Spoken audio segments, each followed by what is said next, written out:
Então, vamos lá. Muitos usam o termo velho homem em substituição à carne, como se o velho homem fosse a nossa natureza caída pecaminosa. Mas isso não está correto.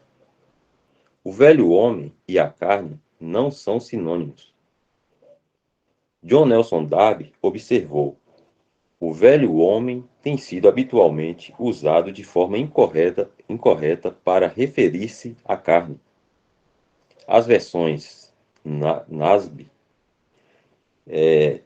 a Nova Versão Internacional e a ESV traduzem-no como nosso velho eu, mas isto é confundi-lo com a carne. Se o velho homem fosse a carne, então Efésios 4, 22, 23 e Colossenses 3, 9 nos ensinariam que os cristãos se despojaram da carne e não a têm mais em si. Mas todos nós sabemos, por experiência, que isso não é verdade. A carne ainda está em nós. Vou dar uma paradinha aqui só para a gente ler esses versículos, que ajuda a dar uma clareada. E você consegue compartilhar a Bíblia, Jefferson? Depois a gente volta para esse texto de novo. Efésios 4, 22.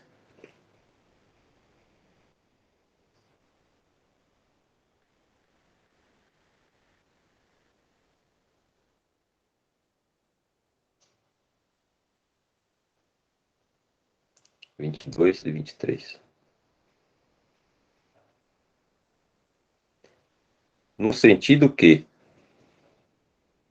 quanto ao trato passado, vos despojeis do velho homem, que se corrompe segundo as concupiscências do engano, e vos renoveis no espírito do vosso entendimento. Lembrando que os irmãos têm falado que esse vos despojeis aí é tendo-vos despojado, né? É uma coisa que já aconteceu. Tendo-vos despojado. E agora é Colossenses 3:9.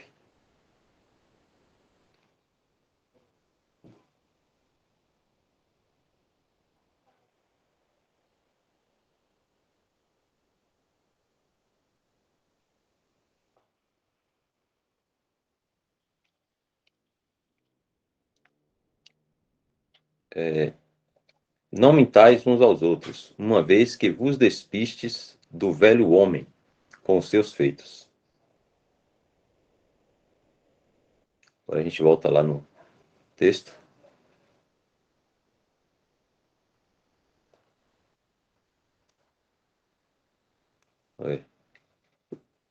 Então, deixa eu voltar só um pouquinho aqui.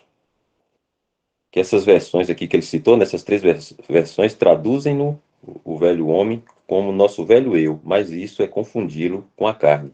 Se o velho homem fosse a carne, então Efésios, esses textos que a gente leu agora na Bíblia, 4, 22, 23 e Colossenses 3, 9, nos ensinariam que os cristãos se despojaram da carne e não a têm a carne mais em si. Mas todos nós sabemos por experiência que isso não é verdade. A carne ainda está em nós. O velho homem nunca é dito como sendo algo em nós, mas a carne certamente o é. F. G. Patterson disse: não acho que a Escritura nos permitirá dizer que temos o velho homem em nós, porquanto ela ensina mais plenamente que temos a carne em nós. Nem nos é dito para considerar morto o velho homem, como as pessoas costumam dizer. Isso, novamente, é confundir o velho homem com a carne e assumir que é algo vivo em nós que precisamos julgar.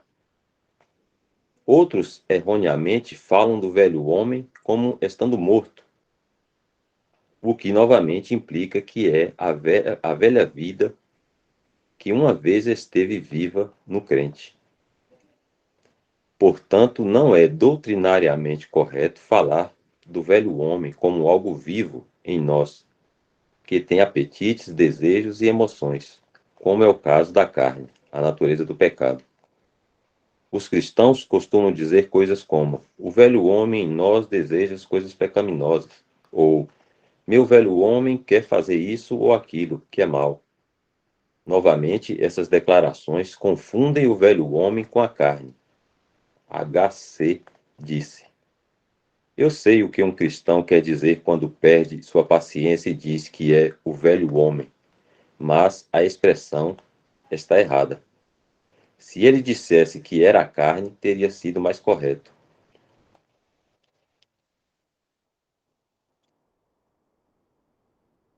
O velho homem não é Adão pessoalmente, e nem o novo homem é Cristo pessoalmente.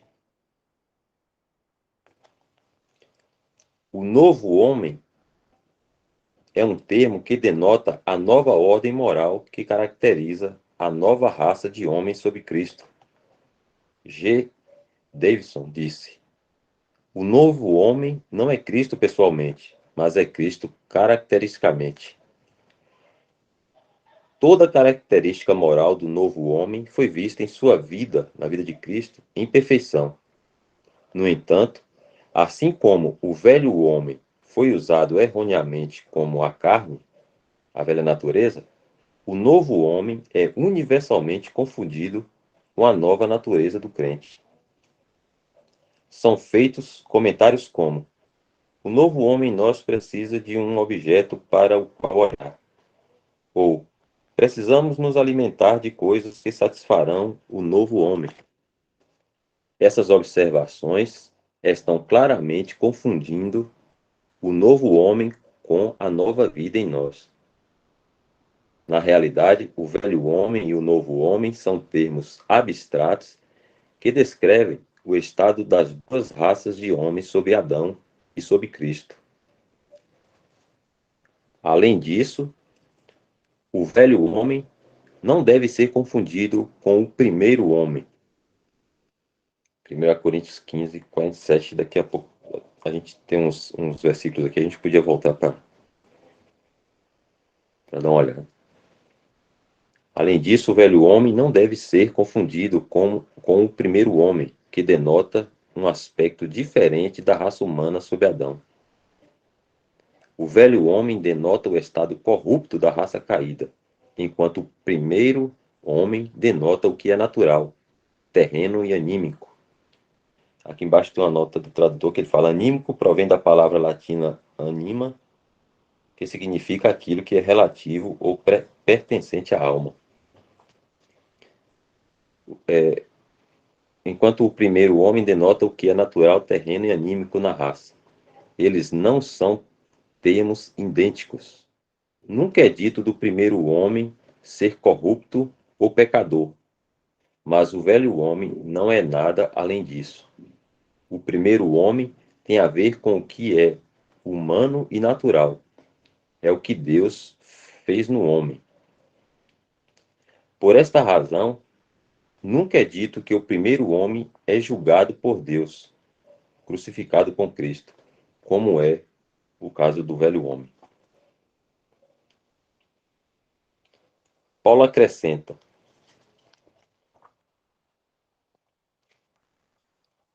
para que o corpo do pecado seja desfeito ou anulado, ele usa a palavra corpo aqui não para se referir aos nossos corpos físicos, como alguns pensaram, mas para descrever pecado como todo um sistema de vida em sua totalidade.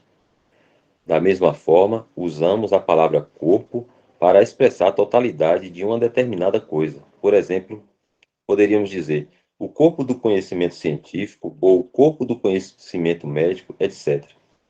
J. A. Trent explicava dessa maneira: o corpo do pecado, ou seja, todo o seu sistema de força, como dissemos, o corpo de um rio, é todo o sistema e a totalidade dele.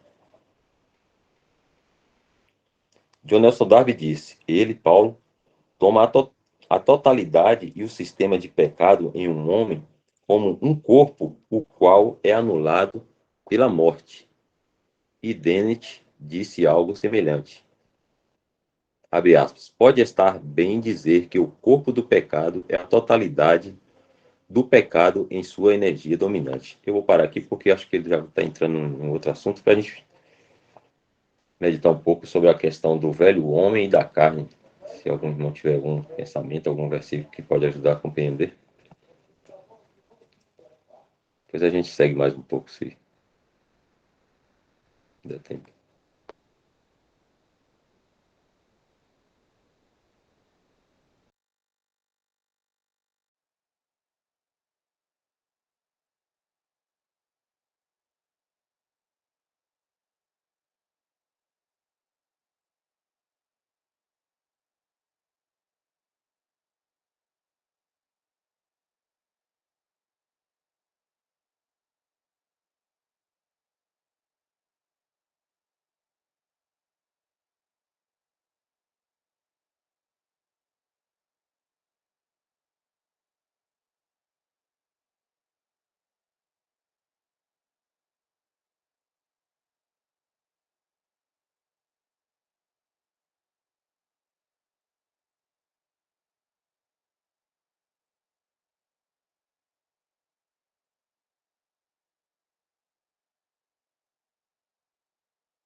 O velho homem, como creio que já foi mencionado em outras reuniões, não é a velha natureza, mas é todo ser e estado caído ante Adão, né? Que provém de Adão. É algo errado a gente pensar que o velho homem, que temos o velho homem. Não temos o velho homem, fazemos parte do velho homem e somos exortados diante de Deus, diante da palavra, a nos despirmos, não nos despirmos do velho homem, mas das coisas que caracterizam esse velho homem. Cada forma de pecado, cada forma pecaminosa que o ser humano é capaz de fazer, compõe o velho homem na sua totalidade.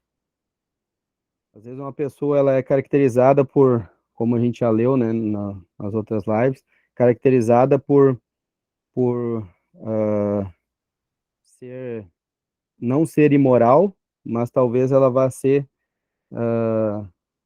uma pessoa que vai roubar, por exemplo. Outra pessoa talvez não seja caracterizada por roubar, mas vai ser caracterizada por cobiça, enfim, tantas coisas. Claro, que eu falei já envolve a questão moral. Mas o que eu quero dizer com isso é que o velho homem é toda forma pecaminosa que está espalhada em toda a raça caída desde Adão. Então, para ver o velho homem, teria que enxergar toda a raça humana caída como um todo. Se fosse possível um ser humano cometer todas as formas de pecado, poderíamos chamar esse ser humano de velho homem, mas não é.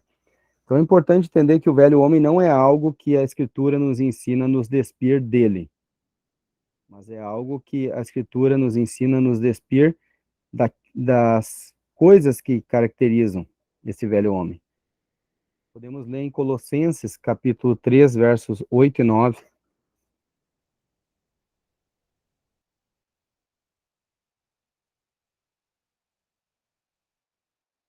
Um pouquinho mais para baixo, mais para cima, quer dizer, isso.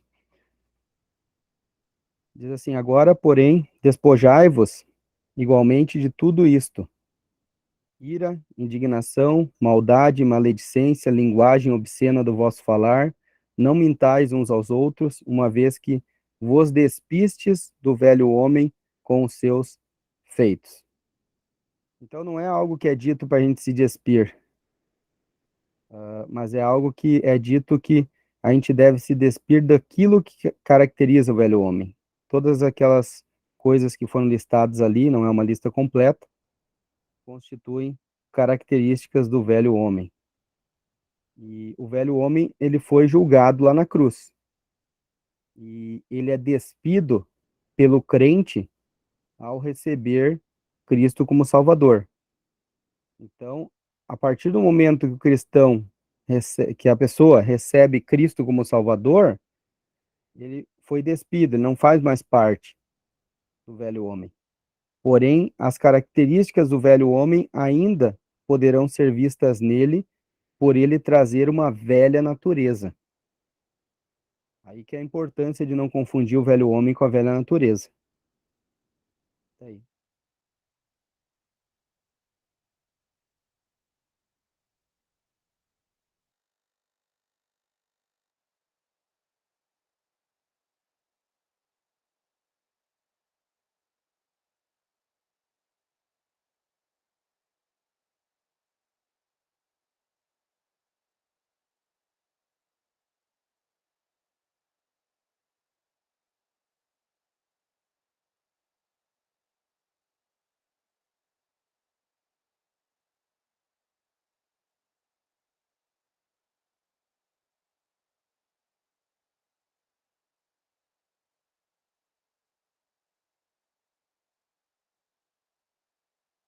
Seria então, irmãos, a nossa a carne, a nossa inclinação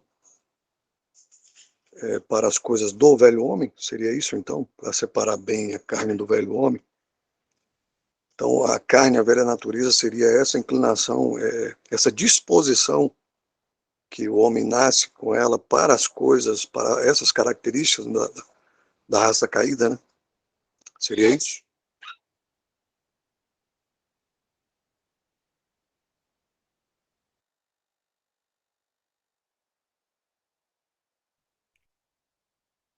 Sim, a carne, ela é o motor. Vamos ilustrar como um carro, né? A carne é o motor.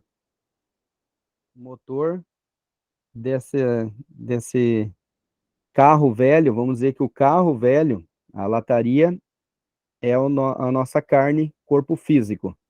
A lataria do carro é a nossa carne, corpo físico. O motor do carro é a velha natureza. Esse motor velho dessa lataria velha, desse carro velho. E o velho homem? O que é o velho homem? O velho homem é o câmbio de marcha. Então, o que Deus fez? Deus colocou o câmbio de marcha em ponto morto. Né? Não que o velho homem morreu. Não diz que o velho homem morreu. A Escritura não diz que o velho homem morreu, porque nós podemos ver diariamente ao sairmos na rua esse velho homem através das pessoas que estão na impiedade. Mas Deus colocou em ponto morto o velho homem daqueles que creram no Senhor Jesus. Ou seja, ele foi desfeito, anulado, ou feito sem poder. Mas o motor, que é a velha natureza, continua funcionando. Quando a gente coloca um câmbio de marcha em ponto morto de um carro, e o motor permanece ligado, tu pode acelerar o que for, o carro não vai se mover. mas a partir do momento que tu engatar o câmbio de marcha, ele vai se mover. Então, o que acontece é que o velho homem, Deus colocou dessa forma desfeita, anulado, em ponto morto. Só que quando o cristão quer pecar, o que ele faz? Ele pega esse câmbio de marcha e engata a marcha para mover esse carro velho, com esse motor velho. Toda vez que o cristão fizer a sua própria vontade, ele está usando esse motor velho desse carro velho e automaticamente vai pecar. Mas o que Deus fez além disso? Ele colocou uma pessoa divina habitando em nós, o Espírito Santo, o próprio Deus através do Espírito Santo habitando em nós. Então imaginemos agora como um chofer poderoso sentado no banco do carona. E esse carro agora ele tem um motor novo, que é a nova natureza. Então um carro híbrido com 2 motores. E a palanca, o câmbio de marcha para usar esse motor novo, ela só pode ser usada, só pode ser acionada por esse chofer poderoso, que é o Espírito Santo. Deus permite que a gente tente, nas nossas forças, fazer algo. Não vamos conseguir. Nosso próprio esforço, vamos sempre usar motor velho. Mas quando descansamos e pedimos que deixamos o Espírito Santo tomar a boleia deste carro velho, com 2 motores, e usar esse motor novo, que é só ele que pode usar, aí sim andamos segundo a vontade do Senhor. Não sei se consegui ilustrar bem, mas é uma ilustração que o irmão Bill Orr fazia, de forma que me ajudou muito a tentar, a começar a compreender isso, né? Parece um pouco complexo, mas não é, irmãos. Nós temos um carro, que é o nosso corpo velho, com 2 motores, velha natureza e nova natureza, e um câmbio de marcha que pode acessar os 2 motores deste carro. Porém, a nossa vontade só acessa o motor velho. E só é habilitado o motor novo quando deixamos o Espírito Santo dirigir esse carro. Por isso que quando o apóstolo Paulo irá desenvolver essa questão de forma prática, nos capítulos 7 e 8 de Romanos, no capítulo 7, Romanos é o capítulo que mais fala relacionado ao eu na Escritura. Ele vai falar, eu sei que em mim, isto é, na minha carne, não habita bem algum. Podemos ler alguns versículos. Romanos capítulo 7.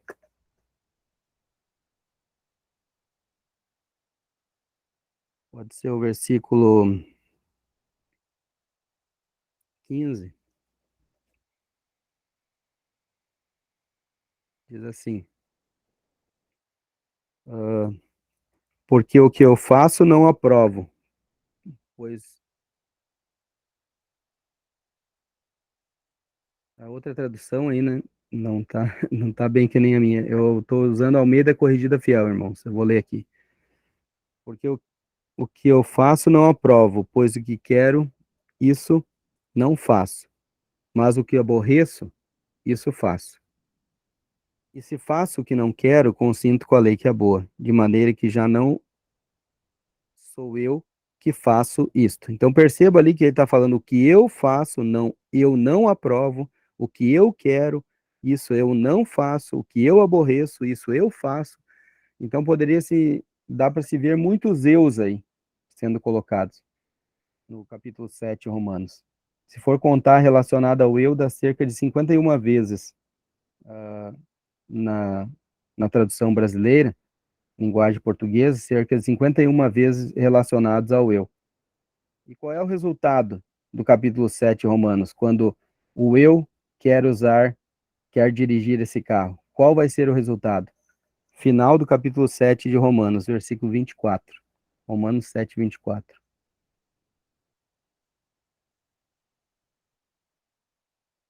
O resultado de nós querermos fazer a nossa própria vontade é: desventurado homem que sou, quem me livrará do corpo desta morte? Ou miserável homem que sou, quem me livrará do corpo desta morte? Outra tradução. E ele perceba que ele não diz o que me livrará, porque o que é o que ele estava tentando em todo o capítulo 7 de Romanos fazer, e não conseguiu. E agora ele para de olhar para dentro de si, para de olhar para o eu e passa a olhar para fora. E passa a buscar quem? Uma pessoa. Vê essa necessidade de que alguém o livre do corpo desta morte.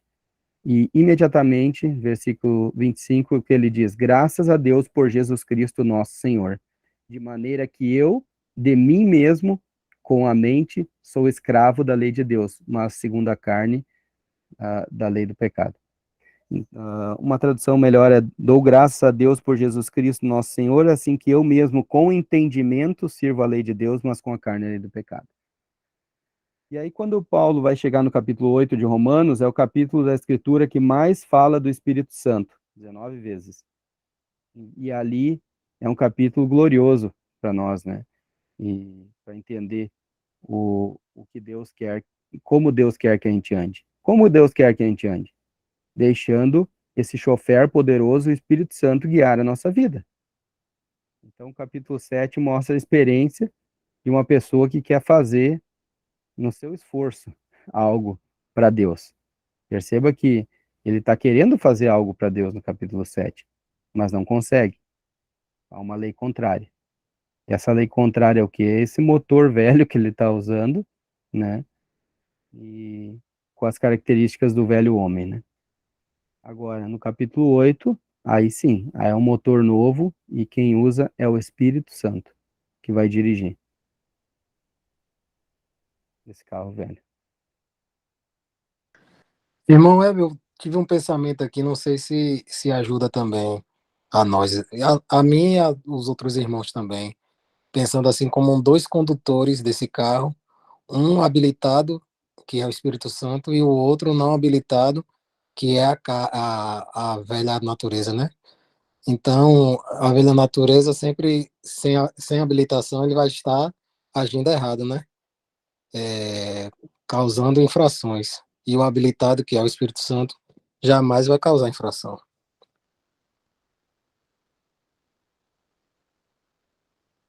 É importante entender que uh, seria talvez um pouco mais claro isso se colocasse dessa forma. É uma boa colocação, irmão. O Espírito Santo habilitado e o eu indivíduo não habilitado. Porque se colocar como o Espírito Santo e a velha natureza, automaticamente tira o eu responsável fora da equação. E nós temos que entender que cada um de nós é um eu individual. Existem três eus, né? Eu, velha natureza, eu, na nova natureza, né? O Espírito Santo nos dirigindo, nova vida, e o eu responsável. Então, o Espírito Santo seria esse condutor habilitado. Eu, Eber, e cada um coloque seu nome, é esse condutor não habilitado. A velha natureza é um motor velho. A nova natureza, um motor novo. O, o velho homem é o câmbio de marcha do qual o cristão já foi despojado, foi colocado em ponto de morto. E o corpo do pecado, ele vai entrar ainda nisso, né?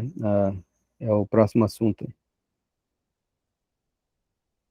Entendi, perfeito. O irmão Weber, onde é que tem isso aí escrito, pelo menos para mim, né? Para eu chegar e buscar e começar a meditar nisso.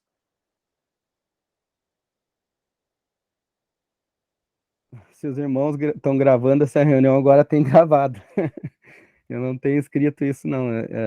São meditações de bastante tempo, tá meditando, ouvindo o irmão aqui, outro ali, lendo o comentário do irmão aqui, outro acolá, mas agora tem gravado. Tá bem, obrigado, irmão. Valeu, tchau. Tem um texto, irmãos, que é Gênesis 8:21. Se algum irmão puder colocar, por favor.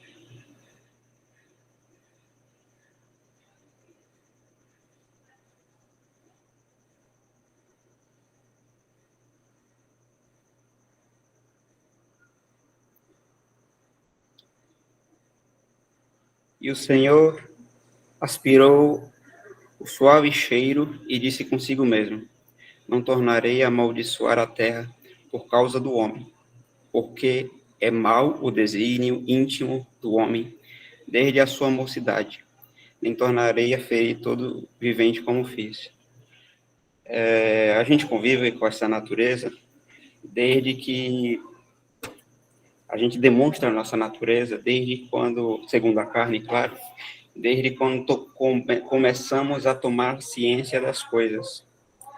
É interessante que todo bebezinho que nasce, a gente costuma associar a criaturinha a um ser inocente, puro, só que a partir do momento em que aquele bebê ele começa a ter ciência das coisas, que ele começa a ter entendimento e demonstrar o que há no seu coração em palavras, a gente já começa a ver as raízes e o que há no coração da criança, do homem, desde a sua mocidade pelas suas palavras.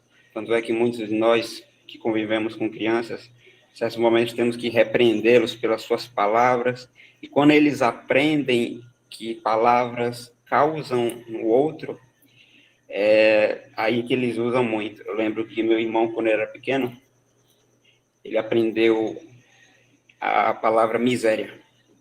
Ele não sabia o que era aquilo. Porém, ele aprendeu a falar sua. Aí ele juntou as duas palavras, sua miséria. E quando ele me chamava disso, na época eu era moço também, ele via que eu ficava nervoso com aquilo. E meus pais, num certo descuido, deixaram que aquilo ali continuasse. E acharam engraçado, davam risada, e ele continuou nesse caminho. Só estou citando esse exemplo para os irmãos, para ficar melhor o raciocínio, e que o homem, naturalmente, ele tem mestrado e doutorado, e é um trabalhador muito experiente em fazer sua própria vontade, em fazer o mal por natureza. E quando o Senhor embute vida na gente, ao novo nascimento, a gente tem, como o irmão Weber citou, esse novo condutor da nossa vida, que o Senhor falou que viria o Consolador, que é o Espírito Santo, e ele nos iria lembrar de todas as palavras do Senhor. E a gente convive com isso diariamente. Temos ainda essa natureza de Adão, essa natureza caída, mas o Espírito Santo sempre está nos lembrando da sua palavra, e precisamos, e temos essa necessidade sempre, porque o homem é muito tendencioso a esquecer as coisas de Deus por natureza. Por isso que o Senhor nos providenciou a sua palavra e ao Espírito Santo para que sempre nos lembre dela e nos faça permanecer no caminho de Deus. Por isso a gente tem sempre esse maná, que é a palavra de Deus, e essa água que sai da rocha, que é o Senhor Jesus Cristo. Por isso que o Senhor bem falou que nem só de pão viveria o homem, mas sim de toda palavra que saísse da boca de Deus. Até aqui, irmãos.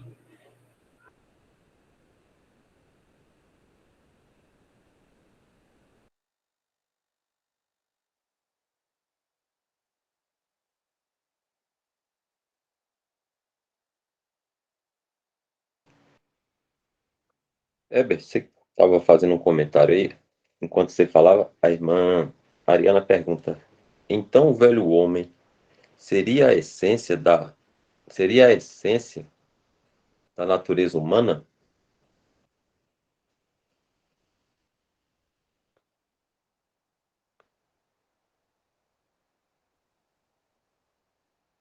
Eu vou adiantar um pouco o assunto ali, então, porque o corpo do pecado, para responder também, o corpo do pecado, ele não é esse corpo físico, mas é um corpo dentro desse nosso corpo físico, que é composto de velha natureza, velho homem, né, e a vontade própria. Então, é todo esse sistema de mal que leva o homem a pecar, né, que leva o homem a produzir os frutos. Então, a velha natureza é como se fosse o motor do carro, como eu falei, do carro velho. O carro velho é esse corpo físico. O velho homem é o câmbio de marcha. Então, o velho homem, ele é o canal de expressão dessa velha natureza. Se não engatar a marcha, o motor pode acelerar o que for, ele não vai sair do lugar, não vai mover esse corpo físico, esse carro. Então, é necessário que engate a marcha, né, para que essa velha natureza possa expressar o que ela quer expressar, que é pecado, né? Então, o velho homem, ele é o canal de expressão dessa natureza má.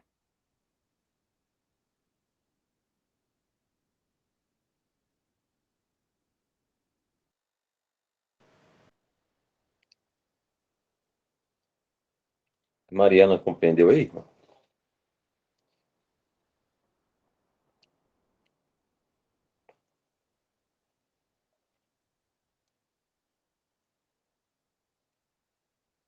Ok. Eu vou pedir, Jefferson, para voltar lá no capítulo de Romanos 6,6, que é o que toma base esse estudo de hoje.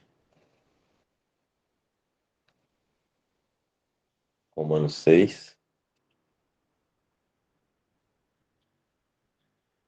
versículo 6. Só ler aqui para a gente. O que ele falou aí agora, né, que a gente vai entrar agora no assunto do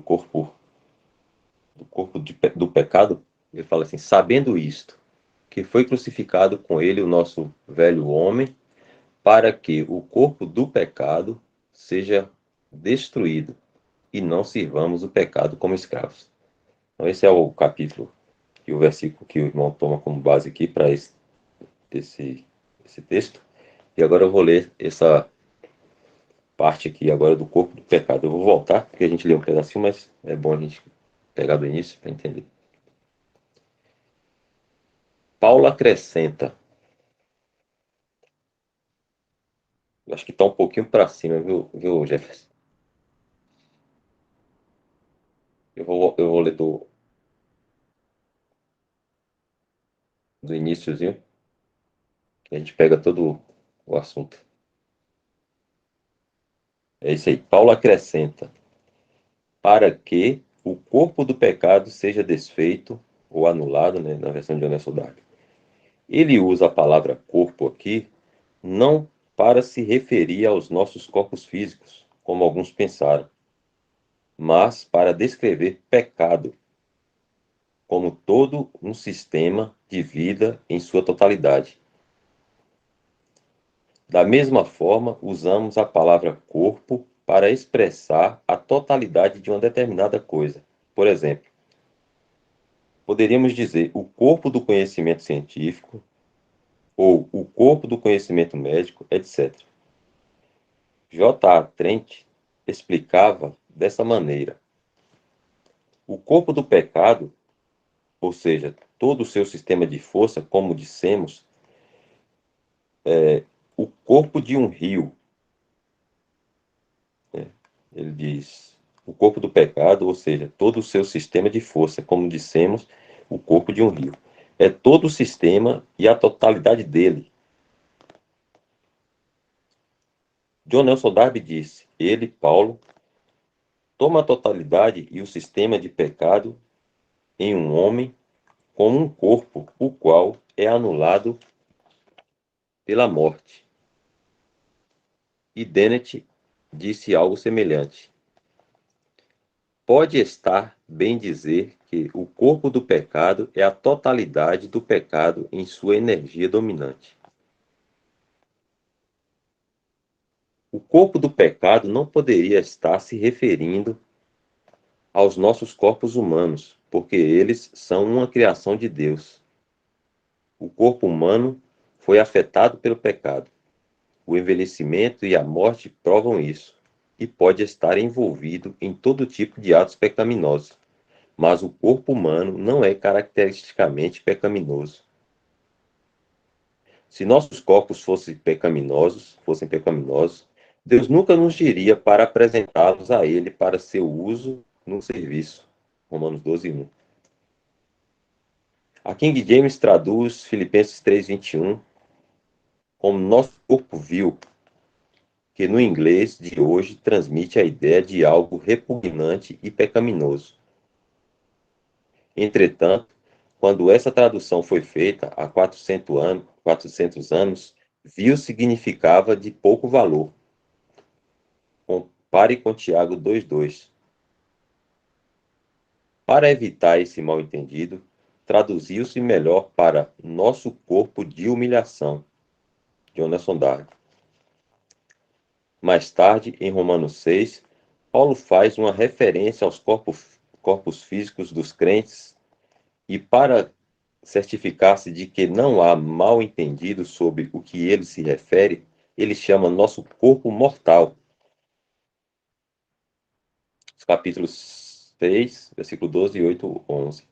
Para distingui-lo do corpo de pecado.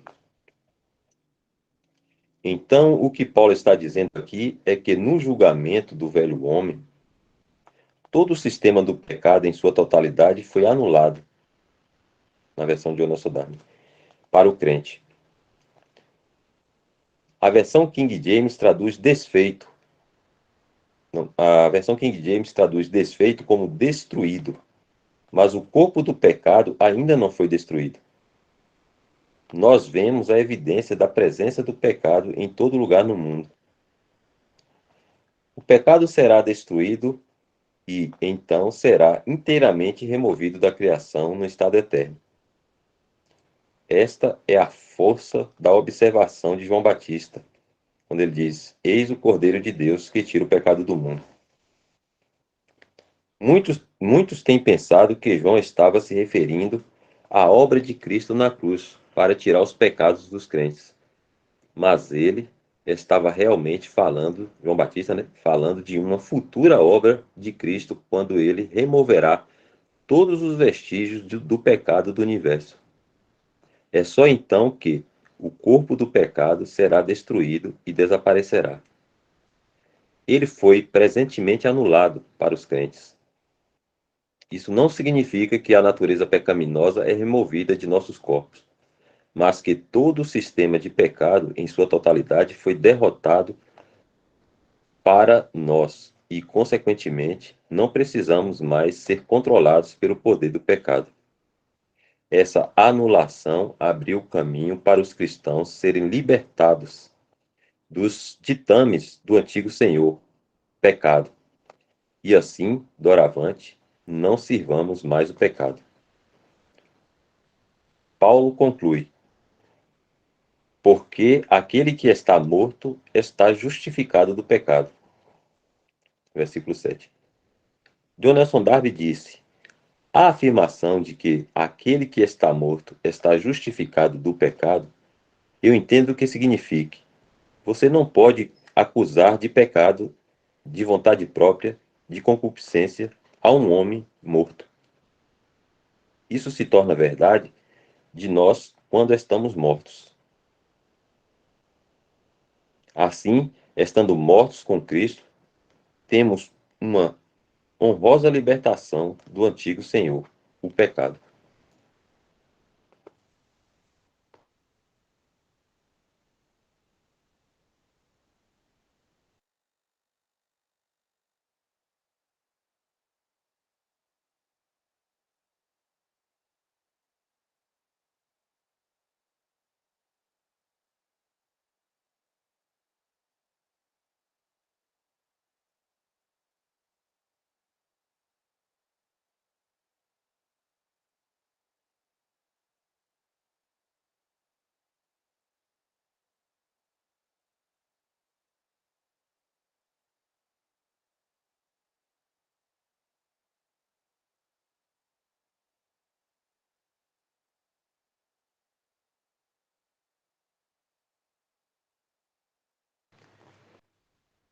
Você começou, né, falando um pouquinho sobre essa questão aí do corpo de pecado. Se o irmão pudesse concluir o pensamento aí,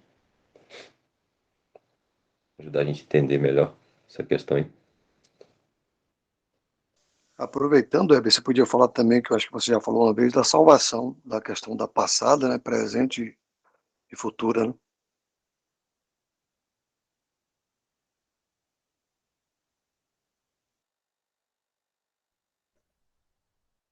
Corpo do pecado, então, é todo esse sistema de mal, como foi lido, né?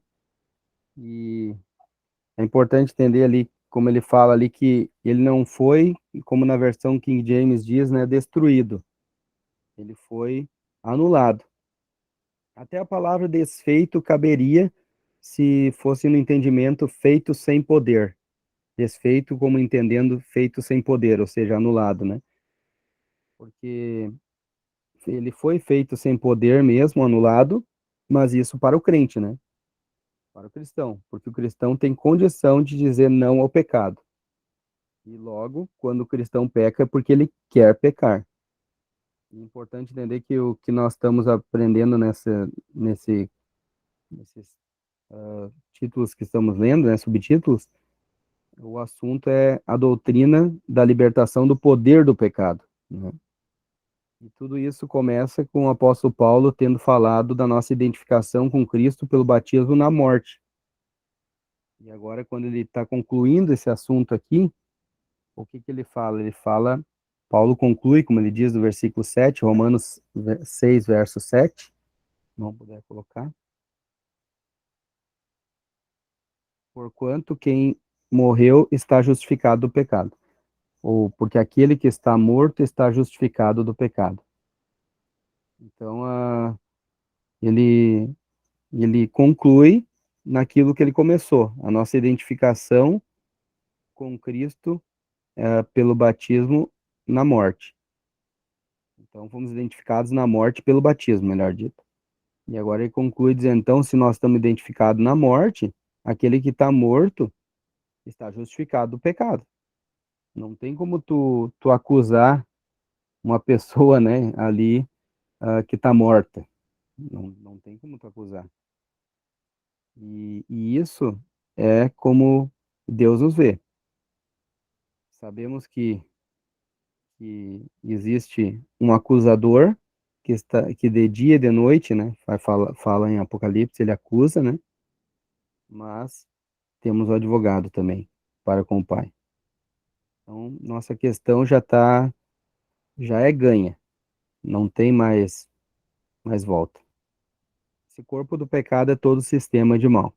Ele não foi destruído. Será destruído, como foi mencionado, isso ocorrerá no final do milênio, quando, sim, haver novos céus, nova terra, aonde habitará a justiça, onde a justiça habita. Lá, sim, lá não haverá mais a possibilidade de pecar nem pecado, mas ainda há a possibilidade de pecar hoje.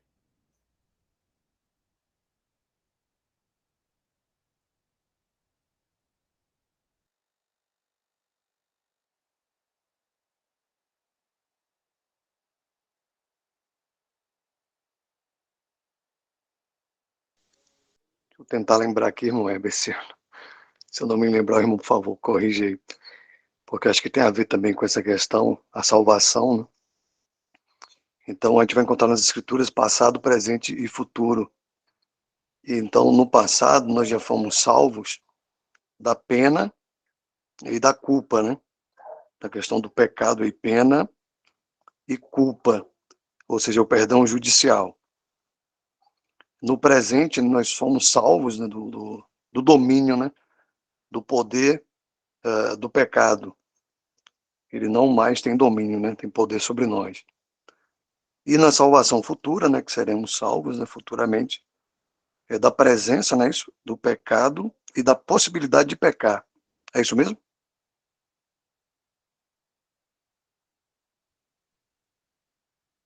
É bem isso mesmo, porque recapitular essa salvação, então, é Romanos 5, versos 9 e 10.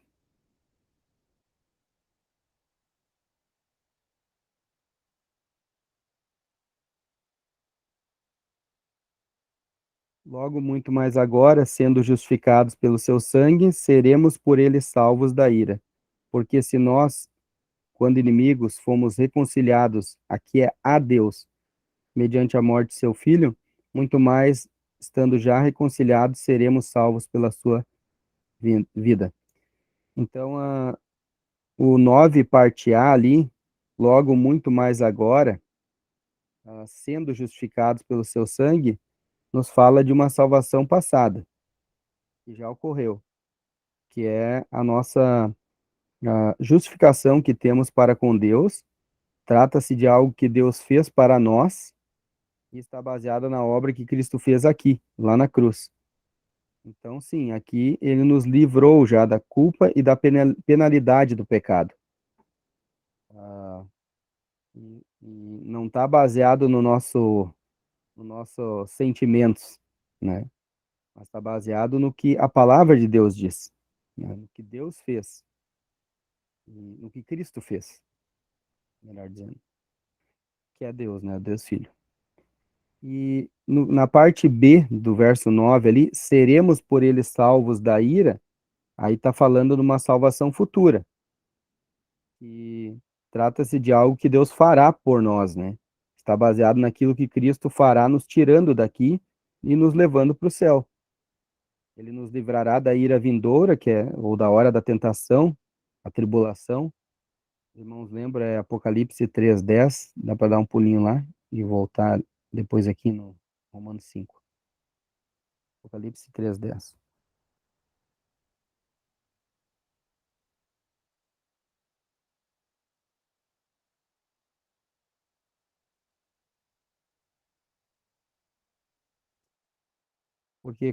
Porque guardaste a palavra da minha perseverança, também eu te guardarei da hora da aprovação ou da tentação, que há de vir sobre todo o mundo, ou o mundo inteiro, para tentar ou experimentar os que habitam sobre a terra.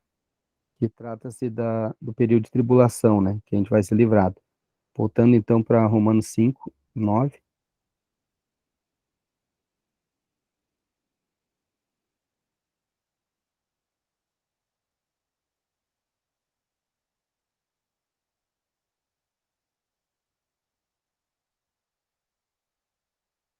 Então, essa parte B do versículo 9, que é seremos por eles salvos da ira, é dessa ira vindoura, que é o período de tribulação, né? Que é a 70ª semana das 70 semanas de anos de Daniel, capítulo 9. E é o restante do período da dispensação da lei, que foi postergada, né? Ao ser inserido a dispensação da graça, que é o tempo que nós estamos vivendo. Então, tanto a salvação passada, quanto a salvação futura, que encontram-se aqui no mesmo versículo, é algo imutável. Nós não temos mais, não há possibilidade da gente perder a salvação da alma, que é a salvação passada, trata-se da salvação da alma, a justificação. Não há possibilidade de perder isso. E também não há possibilidade de nós ficarmos fora da salvação futura, que é ser livrado do período de tribulação. E qual é a salvação futura? Que não há possibilidade de a gente ficar de fora? O arrebatamento. A gente pode até ficar de fora de estar vivo aqui na Terra, ser encontrado vivo no arrebatamento. Mas mesmo que a gente passe pela morte, nós vamos ser arrebatados, porque os mortos ressuscitarão primeiro. E os que ficarem vivos, ou nós esperamos isso, né? Antes esperamos não passar pela morte, né? Os que ficarem vivos, juntamente com aqueles que morreram, que serão ressuscitados, serão arrebatados. Então, essa é a salvação futura, né? Salvação do juízo, que é o arrebatamento, né? E a salvação presente, que é o versículo 10, porque se nós, quando inimigos, fomos reconciliados a Deus mediante a morte de seu filho, muito mais, estando já reconciliados, seremos salvos pela sua vida. Aí está falando de uma salvação da vida, né? Que é a educação cristã. Estamos na escola de Deus, estamos aprendendo, né? A andar em separação, ou seja, santidade prática, né? Separação prática. É um aperfeiçoamento moral. Hoje, estamos sendo aperfeiçoados moralmente, conformados à imagem de Jesus Cristo, na atual dispensação, né? A igreja tem esse privilégio de estar sendo conformados à imagem de Jesus Cristo.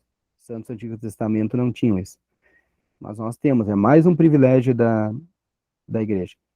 Então, essa salvação presente é algo que, salvação da vida, é algo que Deus está fazendo em nós, né, nos educando na sua escola. E está baseado no que o Senhor Jesus está fazendo no céu, né? Ele está intercedendo por nós lá também. Primeiro, ele enviou o Espírito Santo lá do céu. Segundo, ele voltou, né, para o céu e permanece lá a fim de atrair nossas afeições, né, a ele, para que o mundo, a carne, o diabo percam o poder de influência em nossas vidas. Em terceiro lugar, podemos dizer que, assim como o Espírito Santo, o Senhor também intercede por nós. Ele intercede de lá, do céu. E o Espírito Santo intercede por nós, em nós, habitando em nós, aqui, daqui da terra mesmo, né? Ou aqui na terra mesmo, né? Isso é Romanos 8:26 e 8:34. Vamos poder colocar.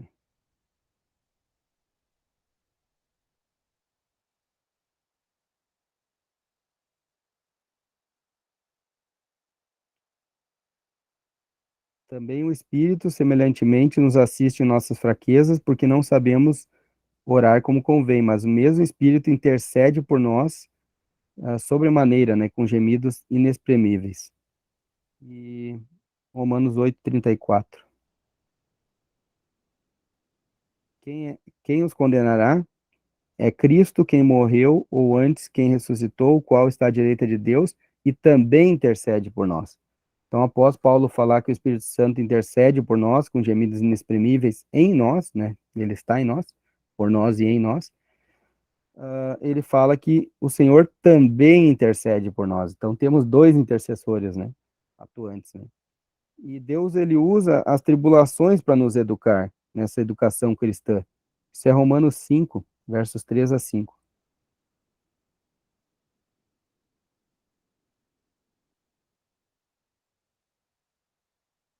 Diz assim: e não somente isso, mas também nos gloriamos nas próprias tribulações, sabendo que a tribulação produz a paciência ou perseverança, perseverança a experiência, a esperança.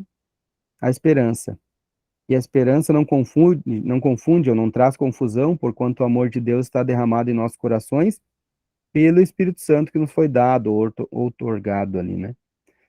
Então Deus usa tribulações para nos educar e usa também disciplina para nos educar, né? Isso é Hebreus 12.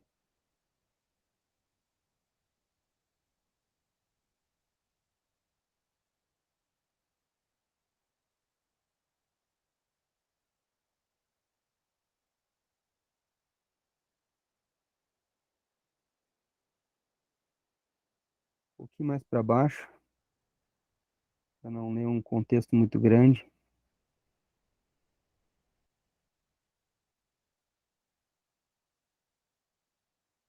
Eu vou ler na tradução aqui, é um pouco diferente aqui. Deixa eu abrir aqui.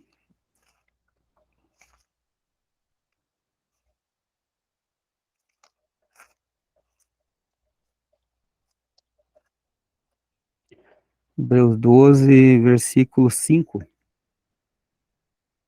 Vou ler aqui, tá, irmãos? E já vos esquecestes a exortação que argumenta convosco como filhos? Filho meu, não desprezes a correção do Senhor, e não desmaies quando por ele fores repreendido, porque o Senhor corrige o que ama e açoita qualquer que recebe por filho. Se suportais a correção, Deus os trata como filhos, porque que filho há quem o pai não corrija? Mas se estáis sem disciplina, da qual todos são feitos participantes, sois então bastardos e não filhos. Deixa eu marcar esse capítulo aí, irmãos. Então, assim, interessante, porque a disciplina é um modo que Deus usa também para nos educar nessa educação cristã. Muitas vezes necessitamos de disciplina. E eu não estou falando isso em relação à disciplina na Assembleia. Às vezes podemos precisar ser disciplinados na Assembleia, mas eu falo disciplina na vida cotidiana, diária. E tem três maneiras de reagir à disciplina aqui: desprezar, que é ignorar, né? Não agir indiferente, né? Desmaiar, que é ficar demasiadamente triste, desanimado, né? E se fazendo de vítima, né? Até. E a terceira é suportar. Suportar, que é o verso 7, ali diz perseverais, né? Mas é suportar. Suportar é a maneira correta de reagir à disciplina, né? Ficar calado e suportar. O intuito de Deus em nos disciplinar não é para o mal, mas é para o bem, porque Ele quer que a gente seja participante da sua santidade. É o verso 10, isso. Hebreus 12, 10. Vou ler aqui. Porque aqueles, na verdade, nossos pais carnais, né? Na verdade, por um pouco de tempo nos corrigiam como bem lhes parecia. Mas este, que é o nosso Pai celestial, Pai dos Espíritos, né? Para nosso proveito, para sermos participantes da sua santidade. Então, nessa educação cristã que nós estamos passando, que é a salvação presente, isso é algo que nós estamos sendo aperfeiçoados moralmente, aprendendo a andar com Cristo. É algo para aprender, como um casamento. São duas pessoas que precisam aprender a andar juntas e respeitar um ao outro, né? É muito difícil, cada um vem de uma família com costumes diferentes, com maneiras diferentes, e muitas vezes é um casamento misto, onde um é cristão, o outro não é, ou às vezes os dois são ímpios e depois se convertem, né? Bom se fosse um casamento já no Senhor, né? Os dois sendo cristãos, né? Não um julgo desigual, né? Que não é dito pro cristão, né? Fazer, né? Mas muitas vezes não é, então tem que aprender a andar junto. Um casal, ele vai ter que aprender a andar junto, um respeitando o outro. E assim, como um casamento, a caminhada cristã, nessa salvação da vida, a gente tem que aprender a andar com Cristo. Aprender a fazer aquilo que agrada a Ele e rejeitar aquilo que não agrada a Ele. E quando fazemos aquilo que não agrada a Ele, confessar, não, sem rodeios, não querer, eu fiz isso, mas tu vê, né? Tem isso, a carne é fraca. Não, não adianta fazer rodeio. É chegar diante dele e dizer, sim, Senhor, eu fiz isso, eu quis fazer, e tá errado, e eu confesso. Andar de maneira sincera, né? Porque não há argumento algum que possa amenizar nossas faltas diante do Senhor, né? A gente tem que realmente ser sincero com Ele e, sendo assim, Ele é misericordioso. Desculpa, me estendi, acabei entrando em outros assuntos.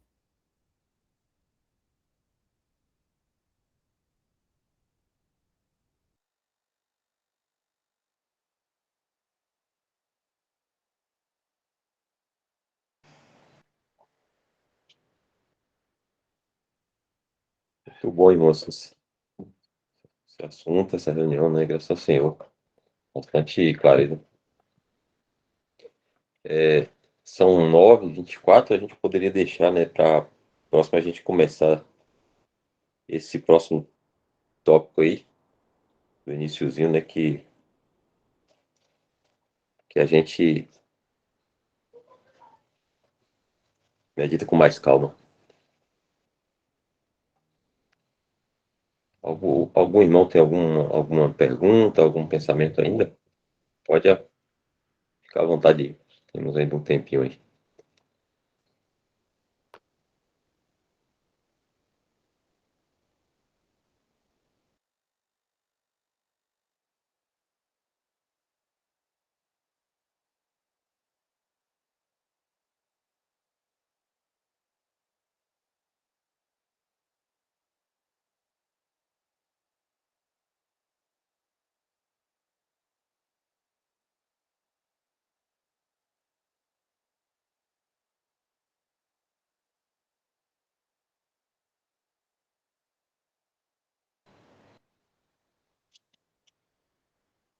Então, irmão, não tendo nenhuma pergunta, né? A partir da próxima semana a gente vai partir daí, saber o significado da ressurreição de Cristo, né? Senhor permitindo, e a gente ainda estiver por aqui, a gente medita nesse outro parágrafo aí. Pode ficar à vontade, Nil. Irmão Weber, não sei se os irmãos já observaram aí. Não é só nessa live, não. Eu já observei em outras lives. Sua voz, quando você está falando, às vezes baixa o volume e depois volta. Aí depois tu vê o que pode ser.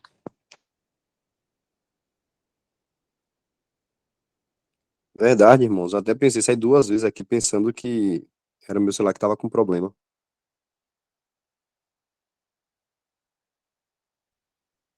Pois é, eu não sei por que que acontece isso, porque a não ser que quando ativo o ar-condicionado, que eu tô no quarto aqui, possa dar alguma interferência. Mas, tipo, eu tô na mesma posição, mesma distância, tudo igual. E agora não teve alteração, ó. Será que é isso mesmo?